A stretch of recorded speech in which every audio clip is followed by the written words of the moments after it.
Hello guys, welcome to our channel and in this video we are going to discuss about vitamin के। तो बड़े छोटे और simple तरीके से हम विटामिन के को इस वीडियो के अंदर ख़त्म कर लेंगे।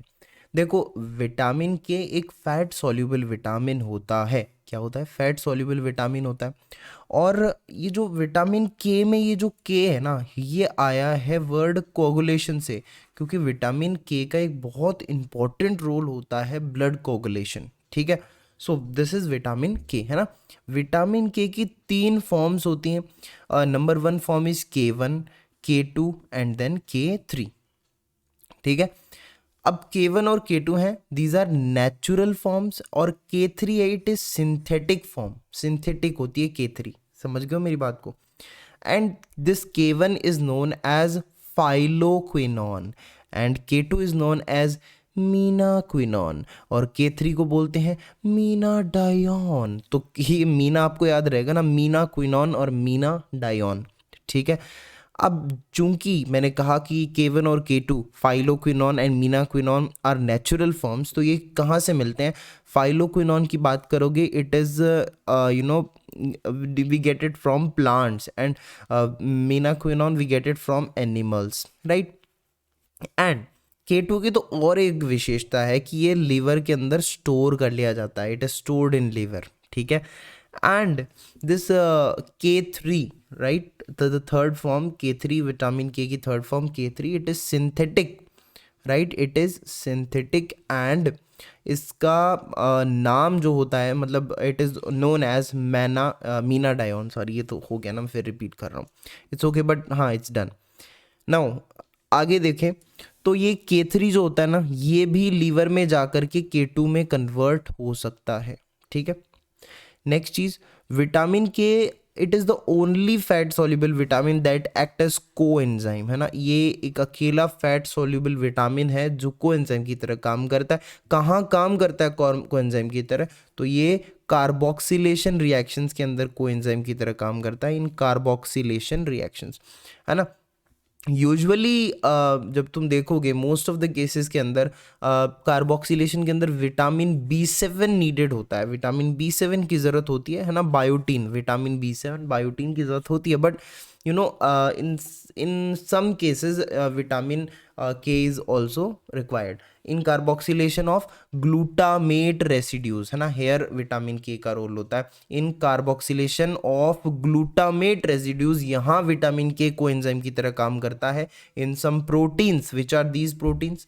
देखो, what is the line? In carboxylation of glutamate residues, है ना, in some proteins. What are these proteins? Protein हो सकते हैं clotting factors 2, 7, 9 and 10, you have to remember them. Protein C and S, osteocalcin and nephrocalcin, ये सारे proteins हैं। ठीक है, सो ये एक हमने विटामिन का रोल देख लिया। अब एक चीज़ बताओ कि विटामिन के का मैंने शुरू में बोला था कि कोगुलेशन में रोल होता है, तो वो कैसे होता है? देखिए, क्या होता है कि विटामिन के का कोगुलेशन में कैसे रोल होता है। देखो, वी हैव ग्लूटामेट, है ना।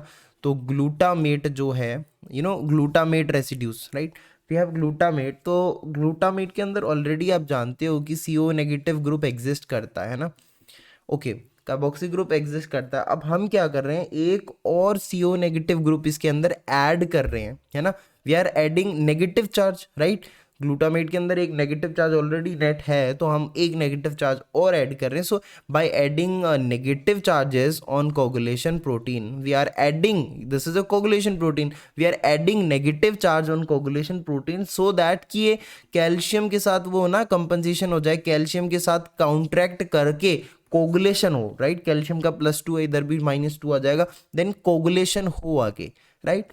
विटामिन के कोगुलेटिंग प्रोटीन्स को नेगेटिवली चार्ज बना रहा है, दैट लीड्स टू कोगुलेशन। तो विटामिन के का ये काम है, it gives a net negative charge increase करता है on coagulating protein, so that coagulation occurs. Okay, then let's discuss about vitamin K cycle, है ना। लीवर के अंदर माइक्रोसोम्स के अंदर विटामिन के साइकिल होती है, लीवर के माइक्रोसोम्स में विटामिन के साइकिल होती है। ओके, क्या होता है? सबसे पहले जो ग्लूटामेट रेसिड्यूज है हमारे पास, they are converted into gamma carboxy glutamate. ठीक है, इस प्रोसेस के अंदर एक तो O2 भी लगता है, CO2 भी लगता है। देखो ये जो CO2 है ना, ये तो आपको यहाँ देखने को मिल जाएगा, कार्बोक्सी ग्लूटामेट में कार्बोक्सी ग्रुप यहीं से CO2 की मदद से अटैच होता है। ये O2 जो है ना, ये O2 क्या करती है, ये O2 ऑक्सीडेशन करती है, किसका, विटामिन के का। देखो यहाँ पे विटामिन के का भी रिक्वायरमेंट है ना, विटामिन के साइमल्टेनियसली इस रिएक्शन के अंदर ऑक्सीडाइज हो जाता है because of this O2। And vitamin K की एक्टिव फॉर्म होती है विटामिन के H2, it is hydroquinone form, है ना। So what is the active form, hydroquinone form is the active form and this form act as coenzyme, right. अब इसका oxidation होगा और क्या बनेगा, विटामिन के एपॉक्साइड बनेगा। क्या बनेगा, vitamin K epoxide, it is oxidised form, ठीक है। तो यहाँ पे ऑक्सीडेशन हुआ है विटामिन के का। अब एक चीज़ और कि ये जो मैकेनिज्म हो रही है, ग्लूटामेट बदल रहा है गामा कार्बोक्सी ग्लूटामेट के अंदर, तो यहाँ पर विटामिन के डिपेंडेंट कार्बोक्सिलेज एंजाइम एक्ट करते हैं, विटामिन के डिपेंडेंट कार्बोक्सिलेजेस, ठीक है। अब ये जो विटामिन के एपॉक्साइड बन गया है, it has to convert again to vitamin K, है ना, रिस्टोर करना पड़ेगा। तो विटामिन के एपॉक्साइड पर एंजाइम काम करेगा, epoxide reductase, which enzyme, epoxide reductase. तो ये क्या उखाड़ देगा, क्या कर देगा ये एपॉक्साइड रिडक्टेज, ये एपॉक्साइड रिडक्टेज क्या करेगा, ये विटामिन के एपॉक्साइड को कन्वर्ट करेगा सबसे पहले इस इंटरमीडिएट फॉर्म में, इट इज क्विनोन फॉर्म, सबसे पहले क्विनोन फॉर्म में कन्वर्जन होगा। उसके बाद में एक और एंजाइम आएगा क्विनोन रिडक्टेज, फिर जाकर के हमें यह हाइड्रोक्विनोन फॉर्म विटामिन के H2 एक्टिव फॉर्म हमें जाकर के मिलेगी। Special thing about this enzyme quinone reductase, ये NADPH यूज करता है, ठीक है। एंड एक और स्पेशल पॉइंट, एपॉक्साइड रिडक्टेज है ना, इसका एक कॉम्पिटिटर होता है वारफेरिन। क्या होता है, वारफेरिन है, इट इज इट्स कॉम्पिटिटर, है ना, वारफेरिन इसका कॉम्पिटिटर होता है। तो भाई ये वारफेरिन जो होता है ये इसको इनहिबिट करता है एपॉक्साइड रिडक्टेज को।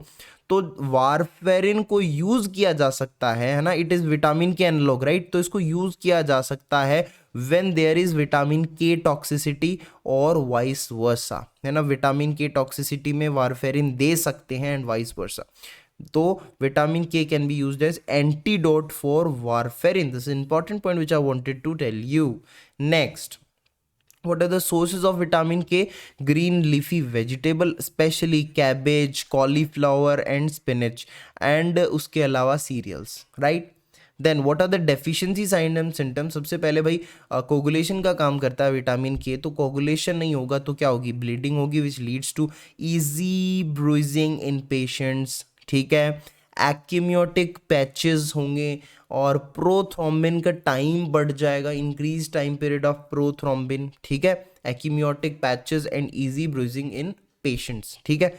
सो in India what happens, most बच्चे जो होते हैं ना newborns, they are vitamin K deficient, है ना। विटामिन के की डेफिशिएंसी होना न्यूबॉर्न्स में बड़ा कॉमन है ना। तो इसीलिए प्रेफर किया जाता है विटामिन के इंजेक्शन दे दिया जाता है ना आफ्टर बर्थ। एंड ये जो विटामिन के की डेफिशिएंसी है इसकी वजह से क्या होता है, उस डिजीज़ को बोलते हैं haemorrhagic disease of newborn, right. Haemorrhagic disease of newborn, this occurs due to vitamin K deficiency in newborns, ठीक है, hemorrhagic disease of newborn. Now what are the reasons of this hemorrhagic disease of newborn? The first reason is कि intestine जो है ना, ये sterile होती है newborn के अंदर।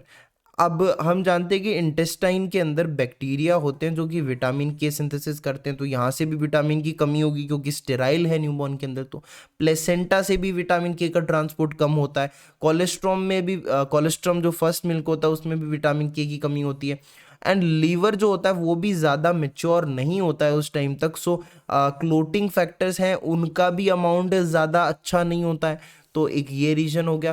Then next thing is prothrombin के जो लेवल्स हैं दे आर 25% ऑफ अडल्ट। तो प्रोथ्रोम्बिन का लेवल अडल्ट के कंपैरिजन में सिर्फ 25% ही है। जितना अडल्ट को होता है उसका 25% प्रोथ्रोम्बिन लेवल है न्यूबॉर्न के अंदर।